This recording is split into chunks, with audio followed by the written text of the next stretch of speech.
శని త్రయోదశి పూజ కోసం వారు కొన్ని నియమాలను పాటించవలసి ఉంటుంది.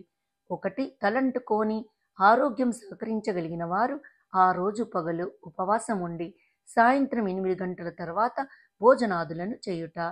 2. ఆ రోజు మద్యమాంసాదులు ముట్టరాదు. 3. వీలైన వారు శివార్చన స్వయంగా చేయుట. 4. శనిగ్రహ దోషాల వలన బాధపడుతున్న వారు నీలాంజన సమభాసము, రవిపుత్రము యమాగ్రజము, ఛాయామార్తండ సంభూతము, తం నమామిచ్చర నైశ్చర్యము అనే స్తోత్రాన్ని వీలైనన్ని ఎక్కువసార్లు పఠించడం.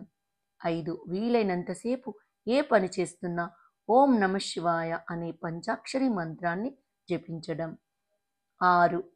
ఆ రోజు కుంటివాళ్ళు, వికలాంగులకు, ఆకలిగొన్న జీవులకు భోజనం పెట్టడం.